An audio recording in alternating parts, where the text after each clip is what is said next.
Aviso al espectador.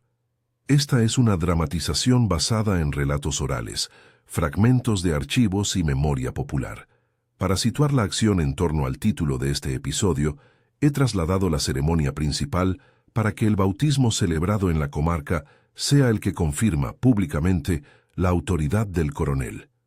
Este ajuste busca concentrar en una sola escena los elementos rituales y de poder que narramos, sin pretensión de ofrecer una única versión documental de los hechos. Era la mesa más blanca de la comarca.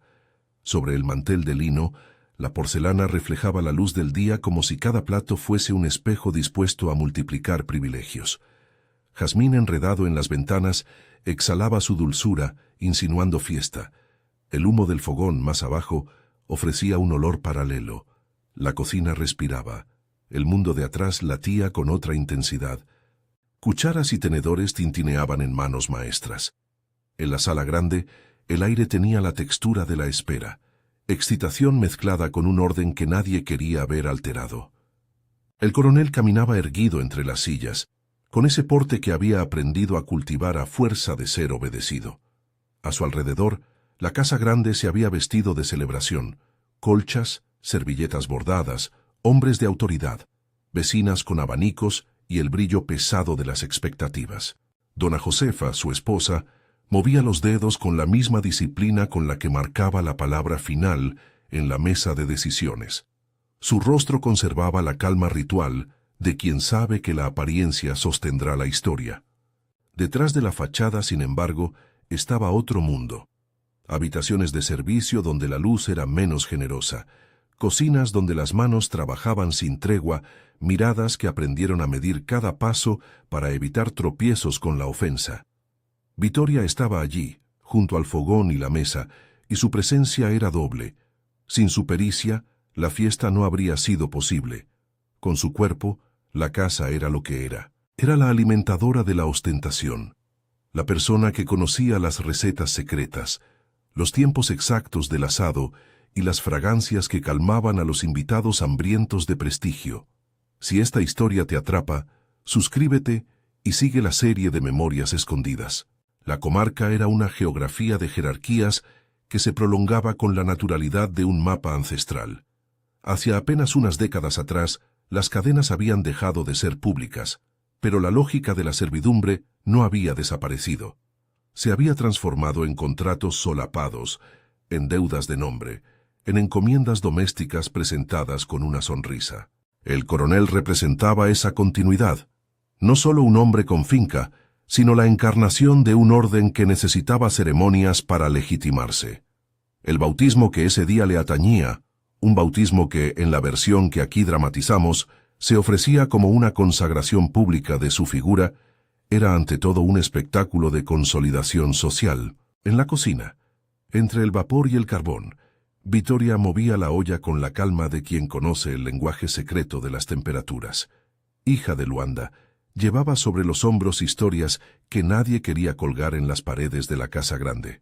Luanda, su madre, había sido una mujer cuya memoria era un mapa de humillaciones, castigos menores que la comunidad naturalizaba, cómplices que callaban y palabras que intentaban convertir la violencia en corrección. Vittoria había recogido esa herencia en forma de cicatrices invisibles y una rabia silenciosa que se mezclaba con su habilidad para transformar ingredientes humildes en platos que parecían hechos para reyes. Perdió hijos en años en que las desapariciones se justificaban con excusas. Perdió la infancia. Perdió, a la larga, la posibilidad de que su dolor fuese reconocido como digno de una voz propia. La cocina era su territorio y, sin embargo, también su cárcel.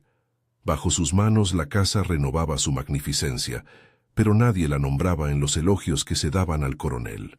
Ella escuchaba conversaciones que no estaban a su alcance, deudas que se disfrazaban, tratos de poder, pactos que perpetuaban privilegios, y en esa escucha aprendió la geografía de la humillación diaria.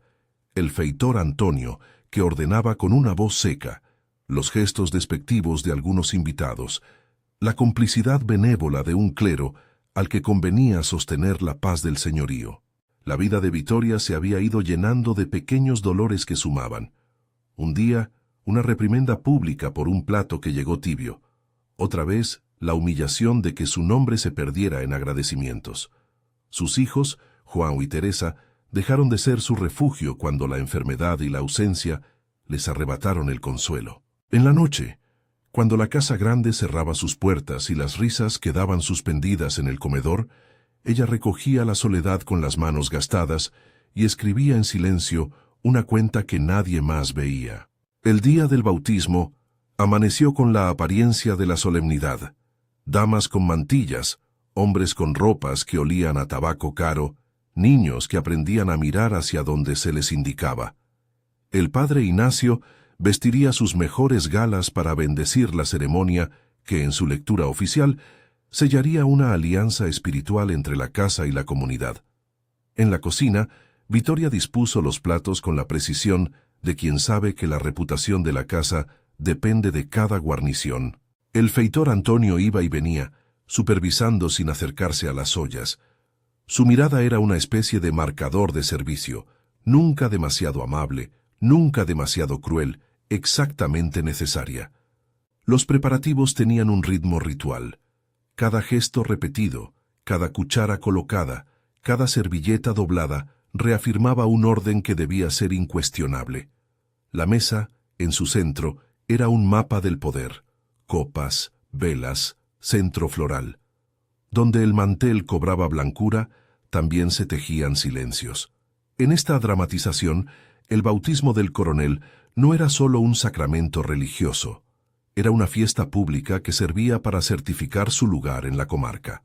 Se vestían los discursos, se ofrecían brindis, se grababan sonrisas para la posteridad, y sin embargo, en el borde de la escena, alguien llevaba la cuenta de otras pérdidas. Los murmullos del servicio, la memoria de Luanda, los nombres de los ausentes resonaban en la cocina como un contracanto. Rosa, mucama y testigo se movía entre la casa y los cuartos de servicio. Sus ojos eran de los pocos que observaban sin dejarse cegar por el brillo de la primera mesa. Rosa había visto más que cualquier otra persona la costura fina entre violencia cotidiana y respeto público. Había escuchado las órdenes del feitor, había presenciado pequeñas crueldades, había recogido palabras que se perdieron en las copas. La tensión, latente desde hace tiempo, se iba acumulando en la sala como nubes densas en la tarde. Nadie esperaba la catástrofe. Eso era lo que la hacía más insoportable. La escena que sigue no describe métodos ni procedimientos. No es relato técnico, sino crónica del efecto. En un instante primero breve, luego devorador, los invitados comenzaron a trastabillar. Un hombre soltó su tenedor, otra mujer dejó escapar la copa, como si la mano hubiese perdido la voluntad de sostenerla. Al principio se pensó en mareos, en calor, en una enfermedad súbita.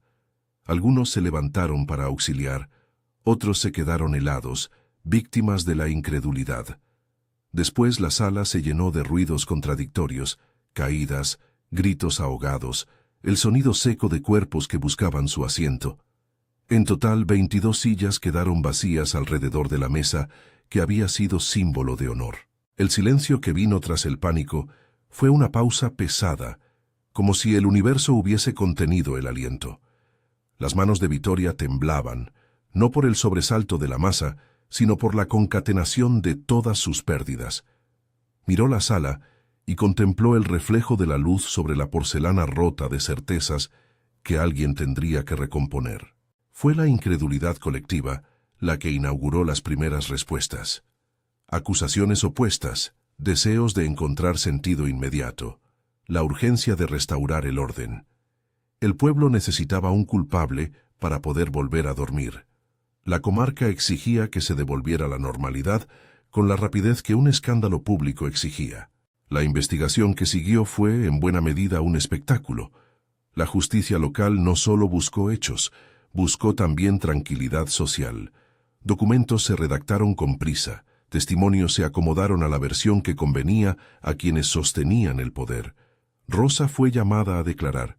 El feitor Antonio mostró una mezcla de indiferencia y cálculo que, a muchos, les resultó odiosa.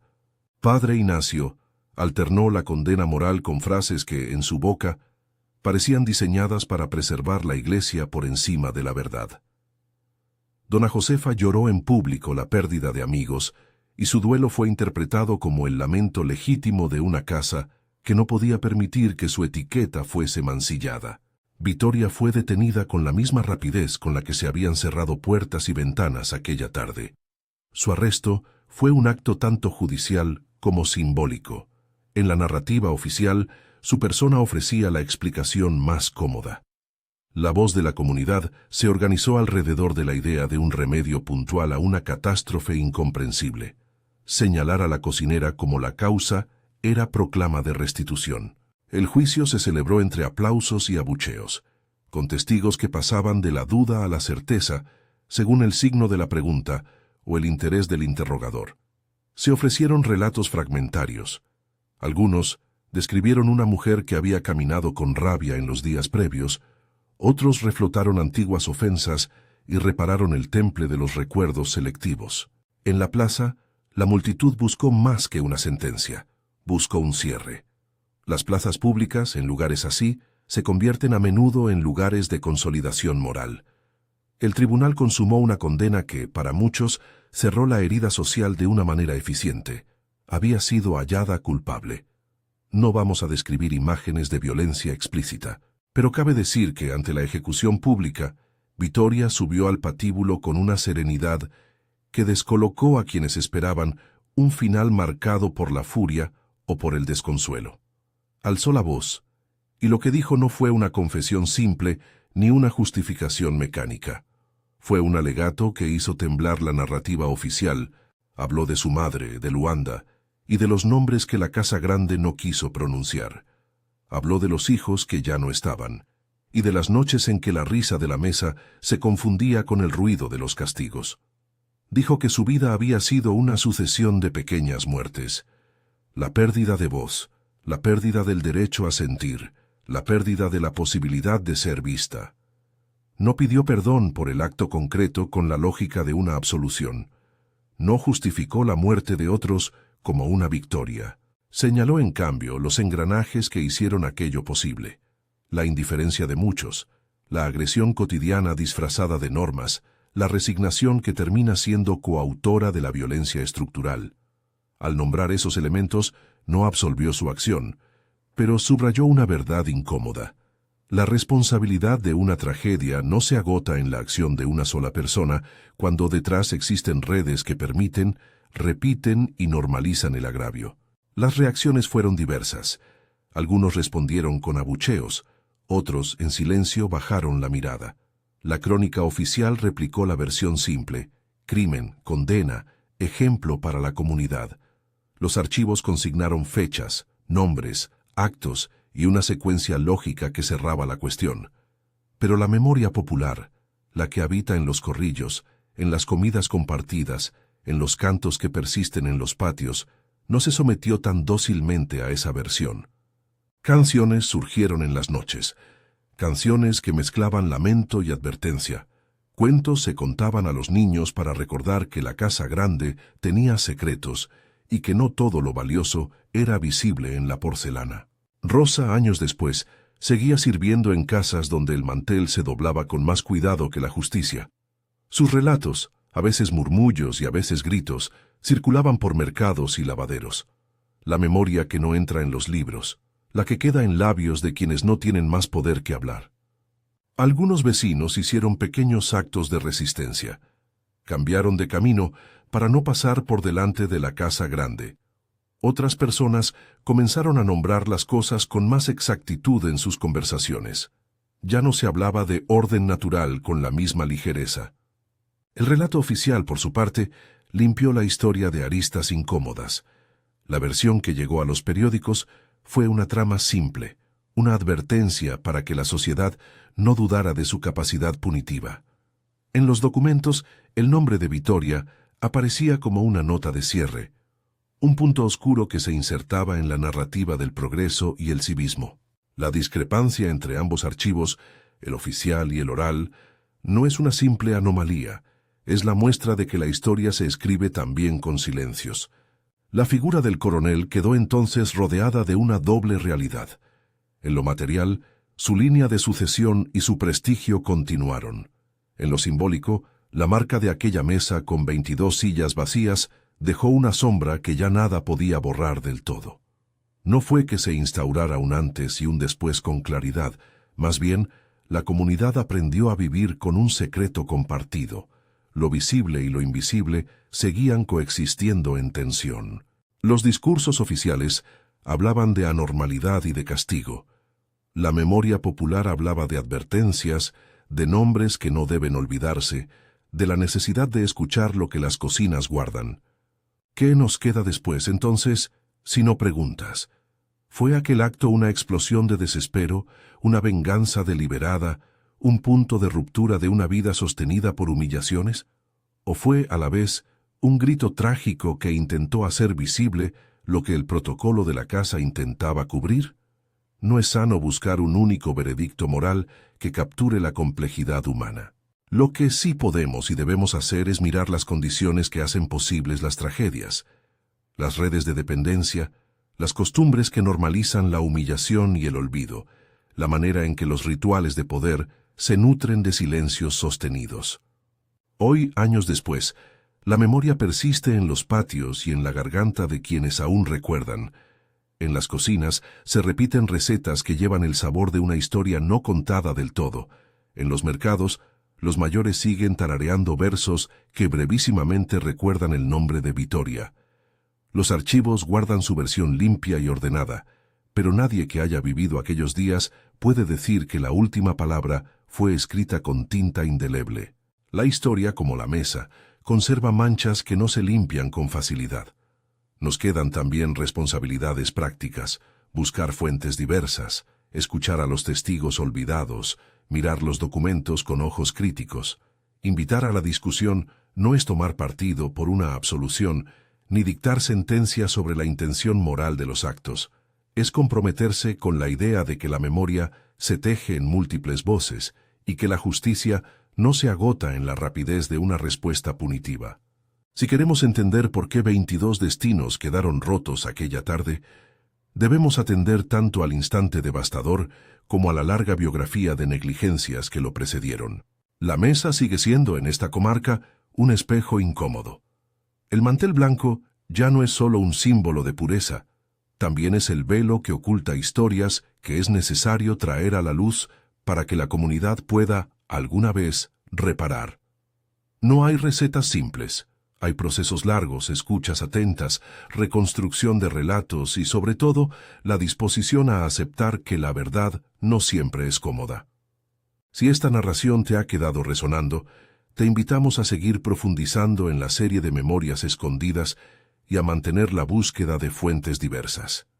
Y si quieres participar en la conversación, deja en los comentarios la palabra 22 y comparte. ¿Fue aquello justicia, crimen o desespero? Comparte tus fuentes, tus dudas y tus voces. La historia se enriquece cuando la contamos entre muchos.